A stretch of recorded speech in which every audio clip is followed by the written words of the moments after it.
하나님 말씀은 구약성경 이사야서 21장 16절, 17절 말씀입니다. 함께 한 목소리로 읽겠습니다. 주께서 이같이 내게 이르시되 품꾼의 정한 기한같이 1년 내에 게달의 영광이 다 쇠멸하리니 게달 자손 중 활가진 용사의 남은 수가 적으리라 하시니라. 이스라엘의 하나님 여호와의 말씀이니라. 아멘. 동족을 위한 선한 고난이라는 제목으로 말씀의 은혜를 나누고자 합니다.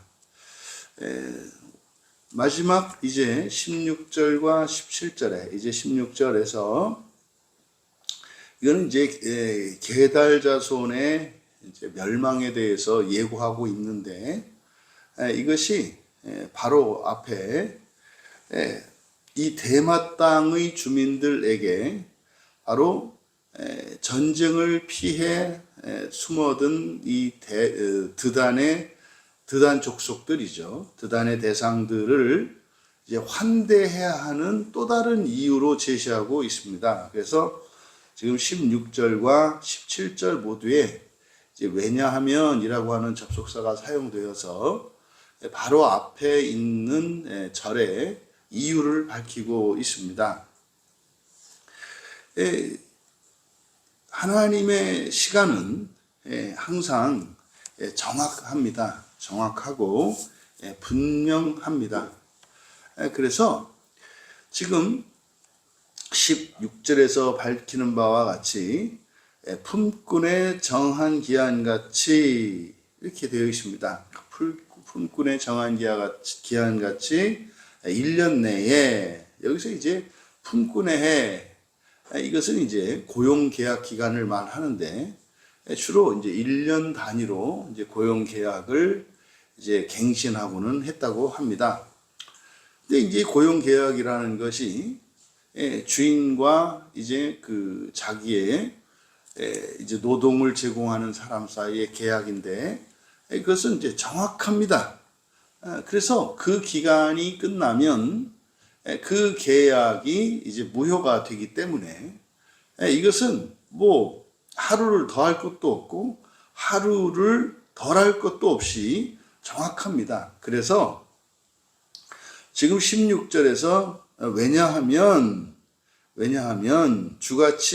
주께서 이같이 내게 이르셨기 때문이다. 이것은 이제 바로 대마 땅의 주민들, 이 대마 족속 사람들이 적극적으로 나가서 드단 대상들을 환대해야 되는 이유를 이제 앞에서도 이제 밝혔지 않습니까? 이제 그들이 고난당하기 때문에 도와줘야 한다라고 밝혔는데 이제 그것이 단지 그들이 어려운 처지에 있기 때문에 친절을 베풀어야 하는 그 정도가 아니라, 다시 말해서 그 고난당하는 그 드단 민족, 그 드단 족속들을 위해서만이 아니라 사실은 너희들을 위한 거다라고 이제 16절에서 밝히는 거예요. 그런데 이제 이것이 그러니까 이게 이사야의 개인 생각이 아니라 하나님의 계시라는 거죠. 이제 그렇게 해야 되는 이제 분명한 이유를 얘기하는 겁니다. 이제 그게 뭐냐? 바로 동족의 임박한 종말이에요. 지금 여기서 16절에서 예고되고 있는 모든 영광이 다 쇠멸할 것이다. 이제 게달의 모든 영광이 다 쇠멸할 것이다. 그래서 완전한, 그러니까 게달 민족, 게달 족속의 완전한 멸망을 지금 예언하고 있거든요. 그런데 그게 어떻다? 1년 내에 틀림없이 이루어진다는 거예요. 그래서 이거를 이제 품꾼의 정한 기한이라고 이제 못을 박은 겁니다. 그러니까 이거는 확정이 된 거예요.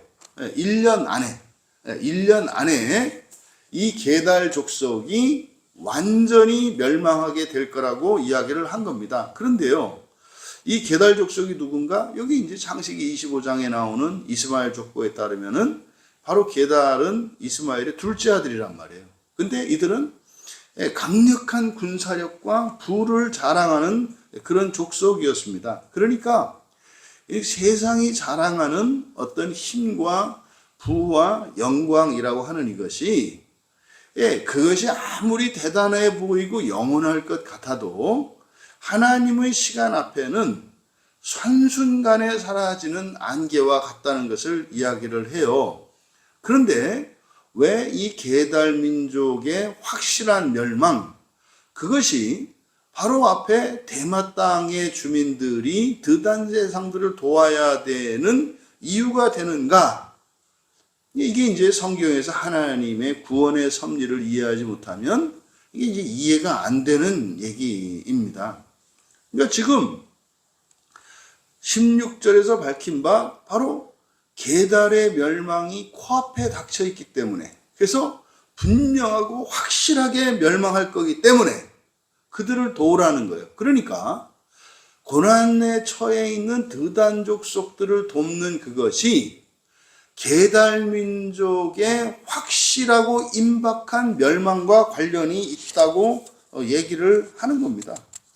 그러니까 이것은 마치 멸망당할 이스마엘의 자손, 지금 당장으로는 친형제는 아닐지 몰라도 이스마엘을 한 조상으로 하는 뿌리이기 때문에 바로 그들의 멸망에 지금 이들이 기여할 수 있는 것임을 이야기를 하는 겁니다. 그러니까 이게요, 우리들이 일반적으로 가지고 있는 개인 구원관, 이런 방식으로 이 성경을 봐서는 이게 해석이 안 됩니다. 그러니까 다행히 그래도 우리는 이 전가교리가 죄만 전가되는 것이 아니라 의도 전가된다는 것을 우리는 이미 로마서를 통해서 믿고 알고 있지 않습니까? 그래서 지금 여기에서 이사야 선지자를 통해서 계시된 이 말씀의 의미가 뭔지를 알겠는 거죠. 그러니까 이들이 바로 동족인 게달민족의 멸망을 할 수 있다? 막을 수 있다고 이야기를 하는 겁니다. 이게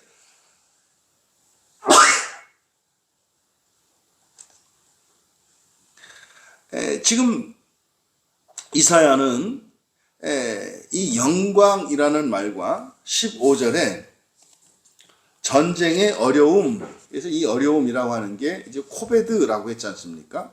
근데 카보드와 코베드, 이게 이제 어원에 있어서는 같은 어원을 취합니다. 그러니까 이게 지금 언어 유희를 하는데, 바로 16절에 영광으로 번역한 이 카보드와 15절에 전쟁 중에 어려움으로 번역한 이 코베드, 이게 이제 발음도 비슷하고, 그리고 한 어원에서 파생된 말이란 말이에요. 그래서 바로 이 카보드와 코베드, 영광과 그 무거움이라고 하는 이 두 단어를 통해서 바로 영광과 고난의 역설에 대해서 이야기를 합니다. 그 세상의 카보드, 영광이라는 것은 지금 어떻다? 게달의 이제 영광인데, 드단은 어떻습니까? 완전히 이제 쫓겨가지고, 코베드, 전쟁의 무거움, 그래서 고난 가운데 있는 것을 나타내잖아요.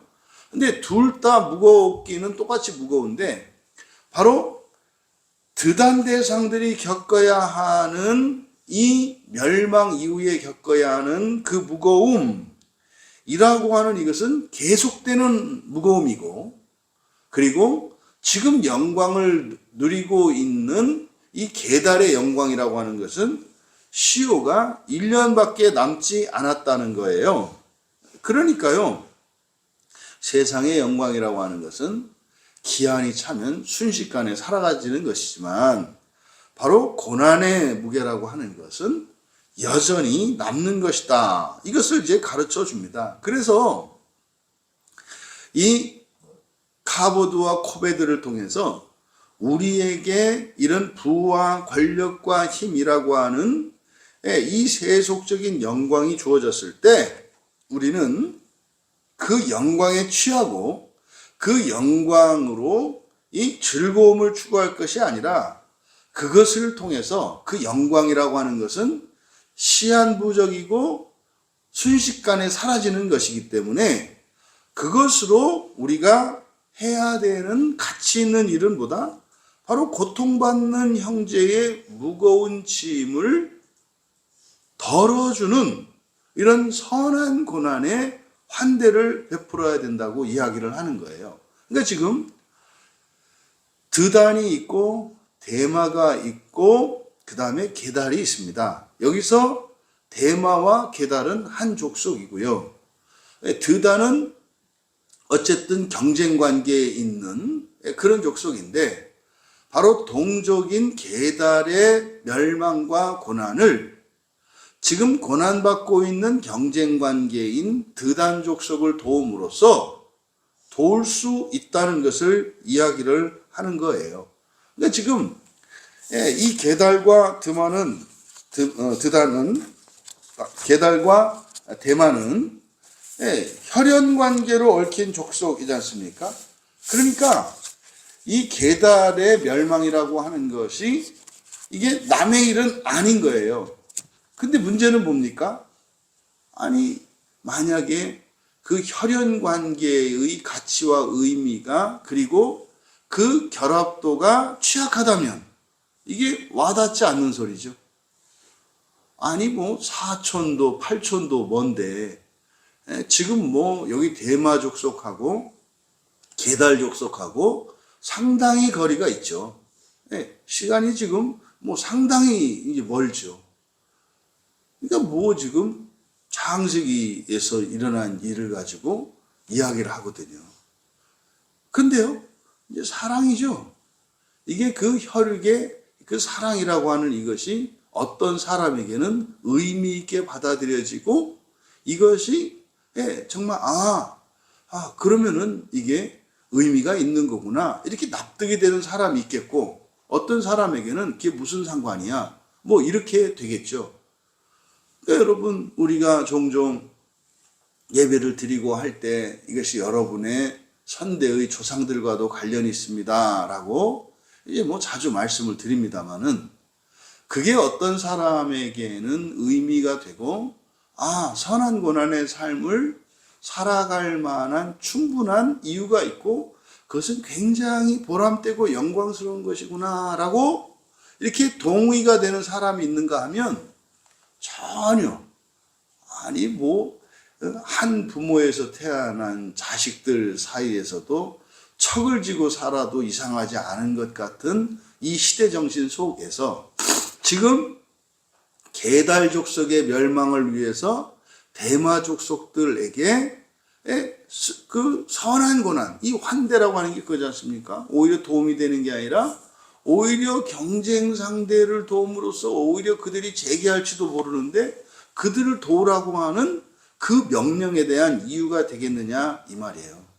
그러니까 이들이 이 대마 족속이 드단 족속들을 돕는 이것은 단지 어떤 구호 활동이거나 그런 게 아니라는 거죠. 이게 뭡니까?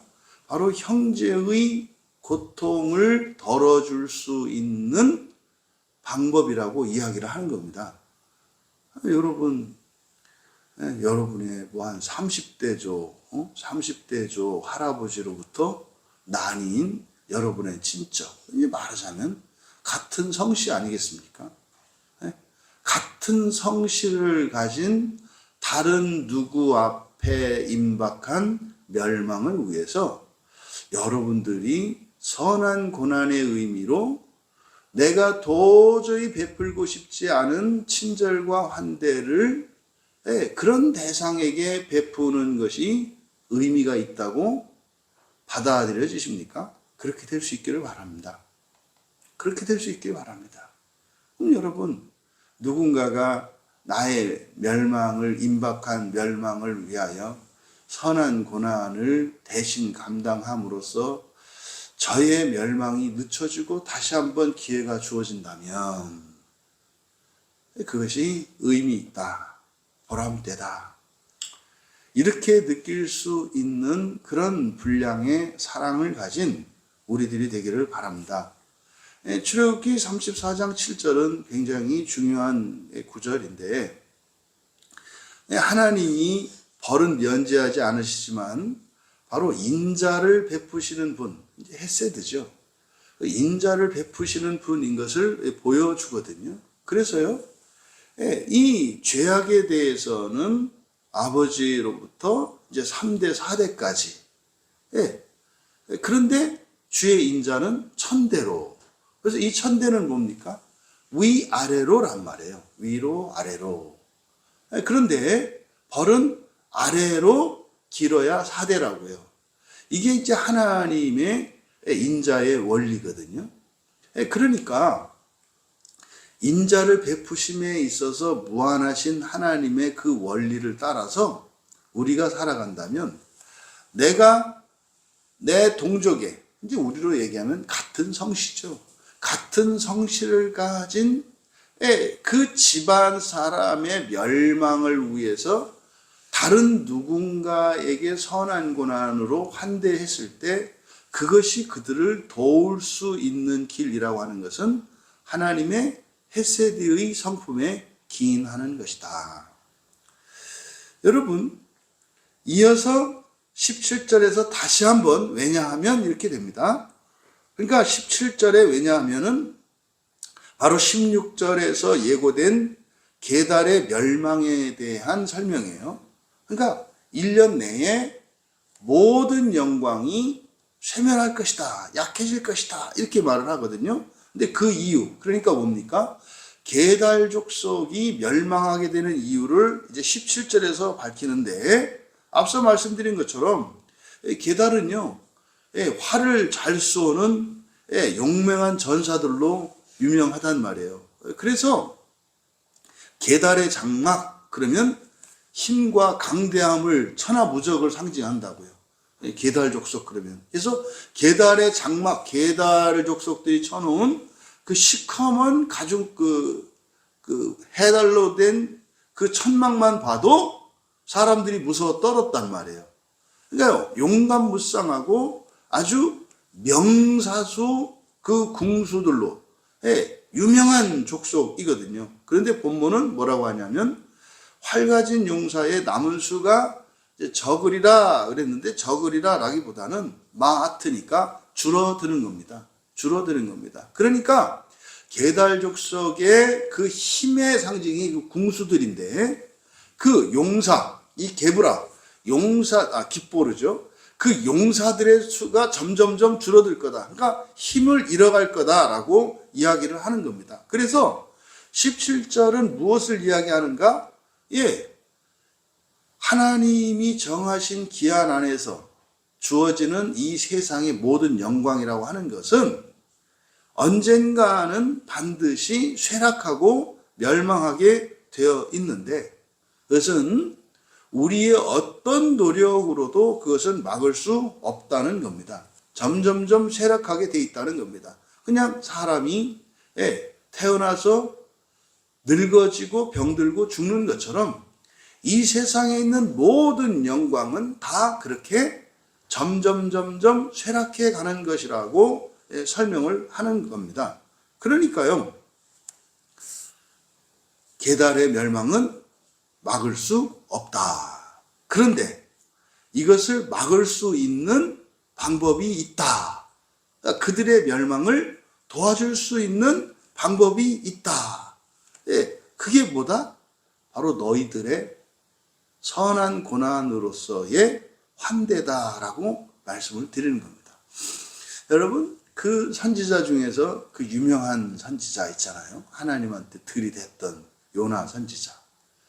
그 요나 선지자가 어떻게 해요?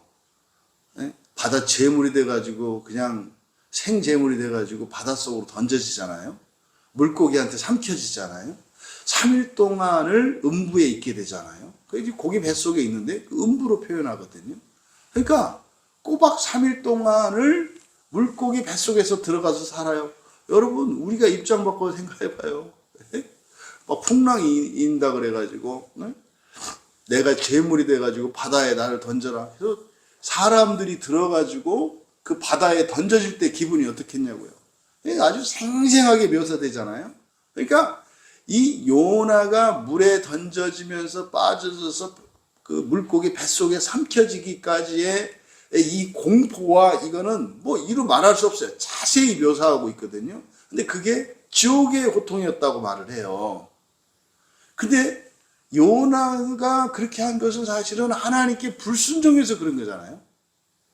근데 불순종해가지고 요나가 고난을 당했잖아요. 네? 지옥에 내려가는 고난을 당했거든요. 그랬던 요나가 니느웨 가지고 그냥 이게 무슨 뭐 하는 둥 마는 둥 뭐 대충 하고 앉았는데 회개가 일어나잖아요. 누구 때문이었다는 거예요? 요나의 고난 때문이었다는 것을 우리가 알 수 있는 거예요. 그러니까 이게 말입니다.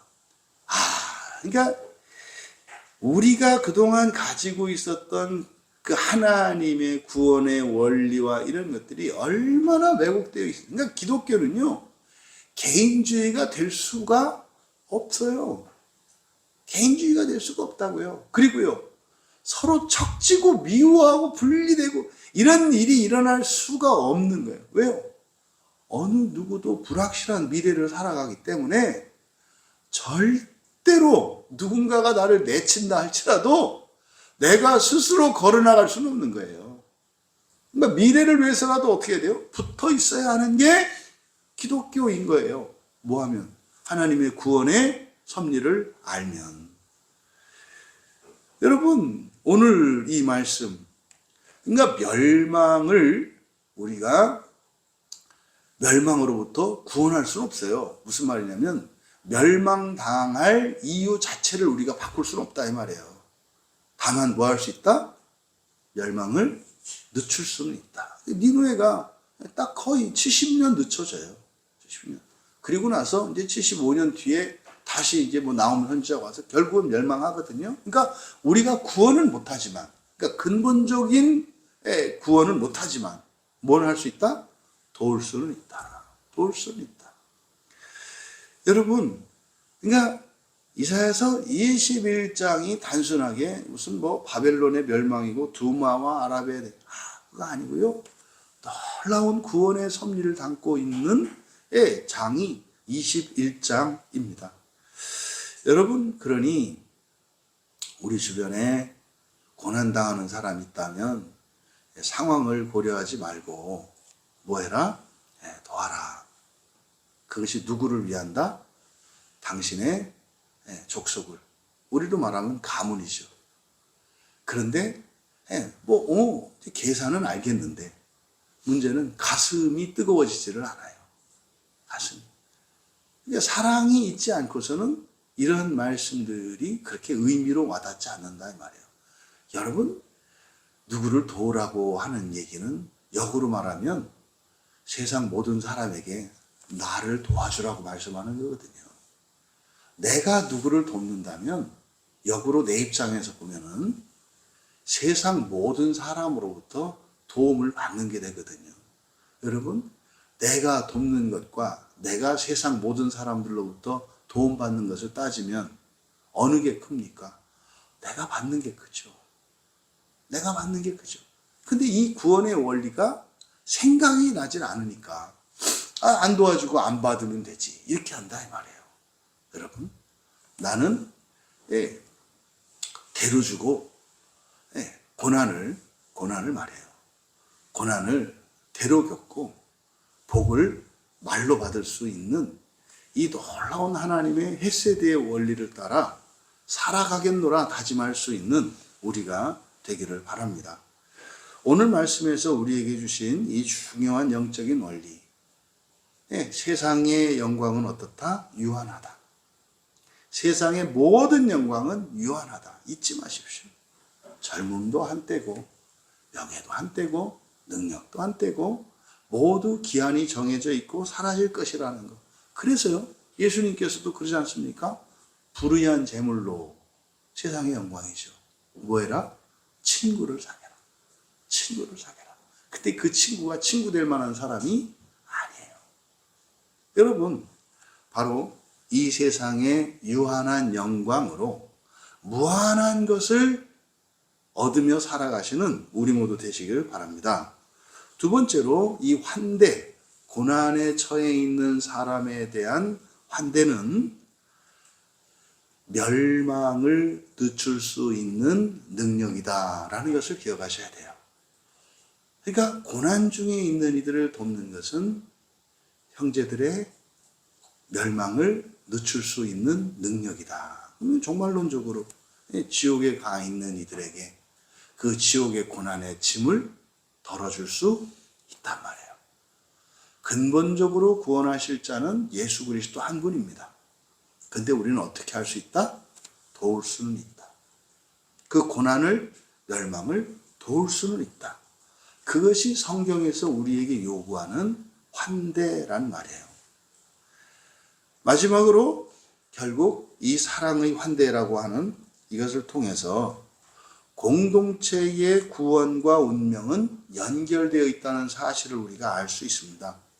그러니 여러분, 우리가 할 수 있는 환대에는 이런 선행도 있겠고, 또 그들을 위한 기도도 있겠고, 또 나의 헌신도 있겠고, 또 내가 은혜를 더 많이 받는 것도 있겠고, 이것은 결단코 개인적인 것이 아니라 그것이 어떻다? 내 가문과 민족 그리고 이웃의 운명에 하나님의 자비가 흐르게 할 수 있다는 사실을 기억하시기 바랍니다. 용맹국상하고 천하무적인 그 게달 족속도 피할 수 없는 그 멸망 앞에서 그들을 도울 수 있는 고통받는 이웃을 향한 환대의 의미와 가치를 깨달아 동족을 살리고 민족을 살리고 온 인류를 살리는 거룩한 일에 참여하심으로 진정한 그리스도인의 영광과 그 상급을 받아 누리시기를 주님의 이름으로 축원합니다. 존귀하신 하나님 아버지, 성경 말씀을 조금씩 알아가면 알아갈수록 하나님이 어떤 분이신지 알게 되고, 또한 저희들의 삶이 얼마나 어리석고 미련한 것인지를 깨닫게 됩니다. 오늘 말씀을 통해 깨닫게 하여 주신 선한 고난으로서의 그 환대의 의미가 저희들에게 실제화되게 하여 주시고, 저희들의 삶 속에 이런 선한 고난으로서의 환대가 많은 사람들을 살리고 돕는 것임을 깨달아 보람을 느끼게 하여 주시고 영광스럽게 하옵소서.